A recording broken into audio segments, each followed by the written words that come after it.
नमस्कार, आप देख रहे हैं महानगर समाचार और मैं हूं अशोक निगम। आइए देखते हैं आज की ताजा खबर। कोरोना काल के चलते मीरा भाईंदर की परिवहन सेवा जनता के लिए बंद है। बावजूद इसके परिवहन सेवा के कर्मचारी कोरोना के दौरान मनपा के सभी कर्मचारियों को लाने ले जाने का काम बखूबी निभाते रहे। जब कोरोना काल में लॉकडाउन हुआ उस समय भी परिवहन कर्मचारी अपने जान को जोखिम में डालते हुए परिवहन सेवा चालू रखी। इन परिवहन सेवा के कर्मचारियों के पिछले 5 महीने का वेतन ठेकेदार भगीरथी कंपनी ने नहीं दिया है, जिसके कारण कर्मचारी हड़ताल पर बैठे हैं। पिछले दिनों शहर की विधायक गीता जैन ने परिवहन सेवा शुरू करने संबंधी मांग को लेकर मनपा में एक प्रेस कॉन्फ्रेंस की थी और घोषणा किया था कि यदि उनकी मांग नहीं मानी गई तो वे बेमुद्दत उपोषण पर बैठेंगी। मनपा ने परिवहन सेवा के ठेकेदार भगीरथ कंपनी का ठेका रद्द कर दिया है। आगे कौन परिवहन सेवा चालू करेगा, यह संशय अभी तक बना हुआ है। वहीं पर भाजपा के परिवहन समिति के प्रशांत दलवी तथा मंगेश पाटिल ने एक प्रेस कॉन्फ्रेंस आयोजित करके पत्रकारों को बताया कि मनपा प्रशासन ने ठेकेदार को पैसा नहीं दिया, इसलिए ठेकेदार ने कर्मचारी को वेतन नहीं दिया। दलवी ने आगे विधायक के ऊपर आरोप लगाया कि उनका उपोषण की धमकी मात्र ठेकेदार की ठेका रद्द करने के लिए ही था। ठेका रद्द हुआ, उपोषण स्थगित हुआ। यदि विधायक जनता के सेवा के लिए तथा कर्मचारियों के वेतन के लिए उपोषण की बात की थी तो उनको उपोषण करना चाहिए, क्योंकि आज समस्या तो परिवहन सेवा का बरकरार है।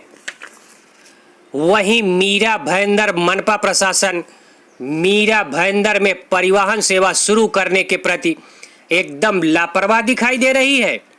ट्रेन सेवा बंद है, ऐसे में इस परिवहन सेवा की बहुत जरूरत थी, परंतु इन दिनों मनपा प्रशासन अभी तक निर्णय नहीं ले पाई है कि क्या करना है और कब से सेवा शुरू करनी है। मीरा भाईंदर परिवहन सेवा के मुद्दे पर सिर्फ राजनीति हो रही है।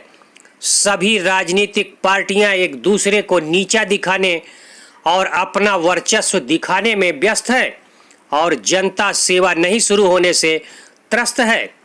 अब सवाल यह है कि इस पर सिर्फ राजनीति ही होगी या परिवहन सेवा भी शुरू होगी, यह तो आने वाला वक्त बताएगा। सबसे अहम मुद्दा मेरा परिवहन का था। आप सब लोग जानते हैं कि अनलॉक शुरू हो गया है और अनलॉक के बाद बहुत सारी ऑफिसेज शुरू हो गई है।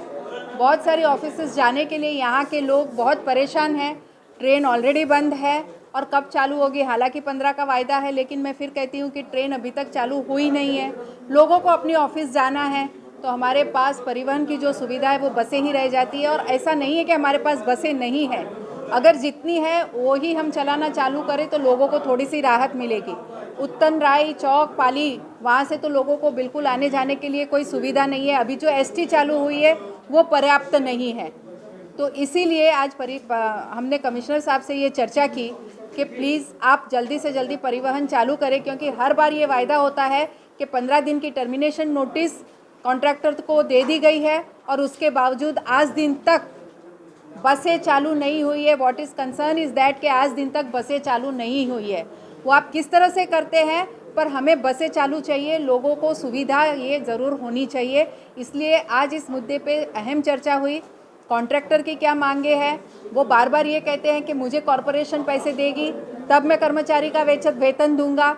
वो ऐसा कोई भी हमारे कॉन्ट्रैक्ट में नहीं है कि हमें कर्मचारियों के वेतन के लिए पैसे देने हैं। तो इसलिए उसका कोई एक हल कैसे निकला जाए, इसके लिए आज ये चर्चा हुई और कमिश्नर साहब ने ये वायदा किया है कि 1 या 2 दिन में इस पे ठोस निर्णय लेके हमें बताया जाएगा। इसी मुद्दे पे आप अनशन पे बैठने वाली हैं? अगर नहीं होता है तो मैं अगले सोमवार से अनशन पे बैठने वाली हूँ। और अभी ये पूछ रहे थे कि बेमुद्दत, तो बिल्कुल बेमुद्दत अनशन पे मैं बैठने वाली हूँ और मेरे साथ जो है मेरे कार्यकर्ता, मेरे नगर सेवक, वो सभी आंदोलन करने के लिए मेरे साथ वहाँ बैठने वाले हैं। मैं भी कह रहा हूँ कि बसेस का ठेका, सभापति मंगेश जी पाटिल यहाँ बैठे हैं, उन्होंने पहले ही सब क्लियर किया कि बिना ये परिवहन सेवा की जो समिति है उनको पूछे बगैर ये ठेका प्रशासन ने रद्द कर दिया, ठीक है ना। अभी कर्मचारियों का पगार पेंडिंग रखा हुआ है, वो कौन देगा? कर्मचारियों को पगार दे तो बसेस रास्ते पे आ जाएगी। लेकिन किसी के कहने के, किसी के दबाव में, किसी लोकप्रति के दबाव में लोक प्रतिनिधि अगर अनशन करना बैठ रहा, उनका एम क्या था कि ठेका रद्द करना था या फिर बसेस चालू करवानी थी या फिर कर्मचारियों को पेमेंट देना था? इसमें से कुछ नहीं था ना, सिर्फ ठेका रद्द करना था उनको। उन्होंने स्थगित कर दिया ना आंदोलन। क्यों स्थगित किया? अनशन करने वाले थे, बैठने चाहिए था ना अनशन पर। हमारा तो एक ही एम है, हम प्रशासन के साथ है, लेकिन प्रशासन अगर समिति का ही सुनेगी नहीं, वैधानिक समिति है ना, इनको पूछा जाना चाहिए ना, इनको विश्वास में लेना जाना चाहिए ना।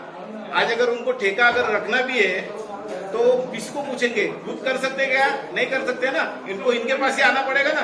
तो तुमने वन साइड अगर ठेका रद्द किया है, उस टाइम पे इनको विश्वास में लेना चाहिए था। और हमारी मांग क्या है? हमारी मांग, समिति की मांग क्या है? समिति ने ठहराव करके दिया हुआ है ना ऑलरेडी कि इनका पेमेंट होना चाहिए कर्मचारियों का। वही बोल रहे ना, लॉकडाउन में बसेस चली, उनका पेमेंट दो, लेकिन वो भी तुम नहीं दे पा रहे हो। क्या लगता है कि ये ठेका अगर रद्द कर दिया, दूसरे ठेकेदार को दिया, दूसरा ठेकेदार आएगा, तब क्या इनको पेमेंट करने वाला है क्या? मेरे को बात बताइए, तब क्या करोगे तुम अगर नहीं हुआ तो? क्या कारण है कि आपका मनपा प्रशासन नहीं सुन रहा है? आप सत्ता में है, क्या कारण है इसके? नहीं, सत्ता में है ना, देखो फिर भी क्या होता है मनपा प्रशासन क्यों नहीं सुन रहा है?